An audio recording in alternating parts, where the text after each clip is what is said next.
As is often said in Ayrshire, if it ain't broke, don't fix it. And we must repel this threat to all that we cherish and hold dear as part of the United Kingdom. Thank you very much.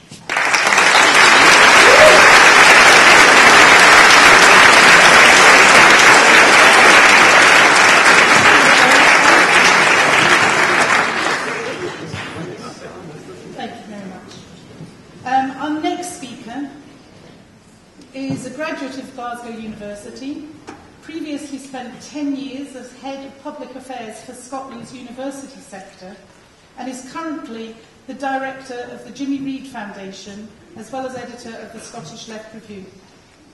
He's currently coordinating the Common Weal project, which aims to build a new political philosophy for a better Scotland. Ladies and gentlemen, please help me welcome Robin McAlpine.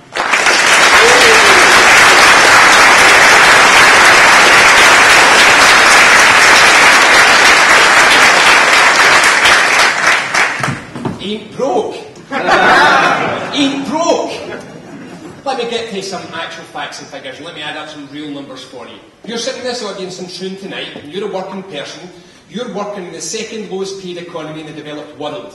You work the third longest hours in the European Union, you get the lowest number of holidays in the European Union. If you're a woman, you work in the economy in which there's the 8th biggest gap between male and female earnings in the European Union, and you face the highest price for childcare by miles anywhere in Europe. If you are a pensioner, you have the lowest state pension in Europe, and you're the 4th most likely of 28 European countries to live in poverty. If you're disabled, you have the lowest disabled benefits, and you are the most likely to live in poverty of any country in the European Union. If you're a child, you live in the country where a World Health Organisation study came up with you, the people, the children of Britain, as the ones who expressed the least happiness in their life in the developed world. In this country, we have the highest rail costs. We have the second highest housing costs. We have the second lowest level of industrial democracy. We are 16 percentage points behind the average productivity of an advanced nation. We have terrible rates of innovation. We have a terrible balance of trade once you take out that dreadful oil revenue, which Britain seems to be so disdainful of. Take that away and you look at what we export in this country. We are not a strong country, and we are sure as hell not a strong country for its people. We are the 4th most unequal country in the developed world. That's not somebody else. That's you. That's you that affects. Now, why is all this happening? Is this just how it should be, how it has to be? It's not. It's a result of Westminster rule. Westminster has followed one basic fundamental rule for at least 40 years now, which is, look, see who the biggest guy is and give it to him. Let the big guy win. So, if the big guy is a supermarket who wants to turn up outside your town, buy a field, build a shed, buy cheap stuff from China and close down your high streets, well, he's a big guy, so you should be happy. If a big property developer comes to your town and buys all the land to control the price of housing in your area and puts up the price of housing for young people trying to go on the housing market, making themselves or herself a lot of money, but out of your pocket, you're supposed to be glad. If your bank has ripped you off, if your pension fund has ripped you off, rejoice, celebrate, because they were the biggest. That is where we've got to. You are at the prey of energy companies, corporations who don't pay tax. We have a deregulated, stripped-down economy. What does all of this mean in practice? Well, let's say that you were trying to think, what's a decent salary? What's a decent, respectable salary that somebody could live on, pay their bills, get to the end of the month without debts or worry, feed their family? They're not a tax lawyer, they're not relying on tax credits. £25,000 to £35,000, something like that. Well, of everybody working in Scotland today, only 1 in 5 earns between £25,000 and £35,000. 3 out of 5 working Scots earn less than £25,000, half earn less than £21,000, and if you're earning £14,000, you are still better off than a third of the working population of Scotland today. We are the second lowest paid economy in the advanced nations.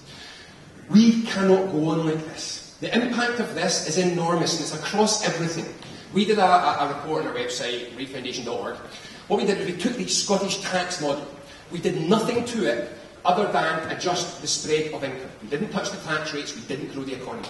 All we did was, if we had spread the wealth in our economy like they do in a Nordic society, not the obscene high wages at the top, not the terrible low wages that start from about the middle and work themselves way to the bottom, and we had the participation in the economy that they've got in a Nordic society.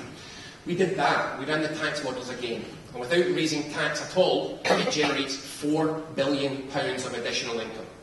We do not have a problem of deficit. We do not have a problem of too high taxes or too many public services. We have a problem of not enough money in people's pockets. Because we have an economy which is no longer based on the skills of people's hands, of the skills of people.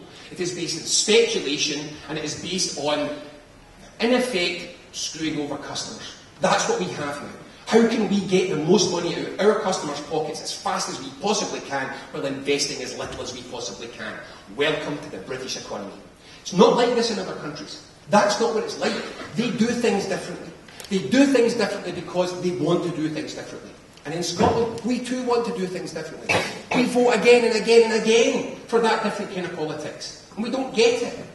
Now, I've heard that, it's a complicated big old world there, Robin. Sit down, it's too complicated for the likes of us to fix. Well, in the couple of minutes that I've got left, I just want to quickly explain to you that this is just lack of ambition and it's lack of vision. We have so much that we could do immediately. So much that we could do.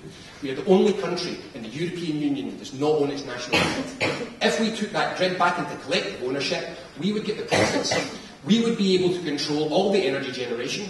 We could choose for the equipment, but the technologies which build that renewable energy are made. Rather than buying them in China, we could buy them in Scotland, we could build them in Scotland. It would create many, many jobs in Scotland. You would then own your energy company and would have a democratic say in what your energy bills are. That's what we can do in Scotland. We can create really high-quality childcare that we invest in properly. The gap, this is one of the most amazing stats I've heard, the gap in the economy by the number of women who work in Norway compared to the number of people who work in, the women who work in Britain. So that's the gap between the number of women working in these two countries. It's worth more to Norway than their oil wealth. We need to give women a chance to get into work and stay in work and not have to have their careers destroyed because of childcare. It will create more than enough money to pay for it. We can do that now. And it also creates high-quality jobs in our economy now for young women. There are not enough of those. Nothing like enough of those. We could build a new generation of housing immediately if only we could borrow. Housing enables you to create rent. When you invest in houses, it creates revenue. Same as energy, incidentally. It wouldn't even cost us anything to do the energy. You're paying for your energy anyway. The question is, do you want the money back in your pocket or do you want it in their pocket? Housing the same. It generates revenue. If we build top quality, high quality housing in this country, and we build a lot of it, we can create immediately lots and lots of jobs in the public rental sector to build, to manage. And then we can control houses. A young professional in Germany doesn't want a mortgage. A mortgage is just a millstone around their neck. They're young, they may move, they may change. They want high quality, secure rental accommodation. That's what they get. Our young people need the same. We have got to stop forcing people into mortgages simply because it suits banks and because we don't want to build decent rental housing for them. Jobs and change. Banking, you happy? Well, we could change that very quickly too. In Germany, in Japan, 75% plus of the banking sector is either collectively owned or publicly owned. Every local authority in Scotland create a boring bank, a really, really dull boring bank. It would take your money, it would give you a current account and a credit card, a debit card. It would give you a loan and a mortgage if you needed it. It would leave you alone for the rest of the year. Safe, secure, steady banking, supporting small business, supporting your house, not trying to rip you off but supporting you. We could build that. We could build that immediately with the powers of independence. And I'll stop because I think I'm nearly about to run over. And if I start doing I'm going for hours with this rubbish. We can do only 2 minutes. We can do so much. All of these things are things that we can do immediately in a cost-neutral way or a way in which the costs will repay themselves, which will stimulate large-scale economic activity, which will create jobs and wealth in our economy, and which will free us from the tyranny of corporations, dominating our lives far too much. We can do this. What do we need? What do we need? Power. We need power. You can't do it without power. They tell you that taking your parliament back, taking your democracy back isn't really power. Oh, yes it is. Independence gives you power. And anyone who tells you otherwise is not being honest. Independence raises your voice. In Britain, in Scotland compared to Britain, your voice is 10 times louder. Your voice has 10 times more say in your country here. So you vote yes, and you amplify your voice by 10 times. Isn't that what we should be doing? Isn't that the kind of democracy that we have, where your voice is louder, not quieter, and that the outcomes of that democracy reflect what you want, not what corporations want, not what the south of England wants? Isn't this stuff that you think we should be doing now? So what's really stopping us? They say that you can't start building until you have certainty.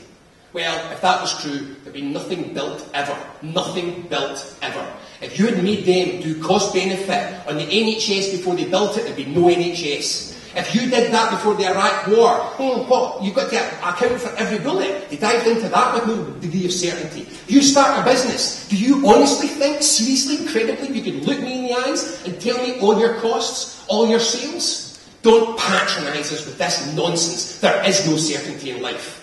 The future is uncertain. It is what you make it. And this is the question. Do you want to make it something, or do you want to have made for you? That's the question. So the question before all of us is, yes, this is a monumental decision. A monumental decision. If we bottle it, I don't believe you're going to get gifts from London. I don't believe it. We might get a little bit more devolution. You believe me, I think they'll get punished in the process when they open up that Barnett formula and MPs in the south of England are sick of us, sick of the Scots and their chippiness. How dare they ask for democracy? If we do that, I don't think we're going to get a good outcome. We need the power to do the things that matter in this country, that people in this country want to do. It's only about courage. That's all it takes. To stand up and to say, we as a people, we as a nation, have everything we need. The people, the resources. We have all the will to do something about it. We've been trying for 40 years. We have the skills and we have the knowledge. There's only one thing that we don't have, and it's that power. Vote yes. Give Scotland the power. Give Scotland's people the power. Independence gives you power. We can change everything, but we can't do it with our hands empty. Stand up. Raise yourself to your full height and say, this is not good enough. This is not as good as it gets. And we are going to work, all of us, together to make it better than this. We can believe it. Oh, yes.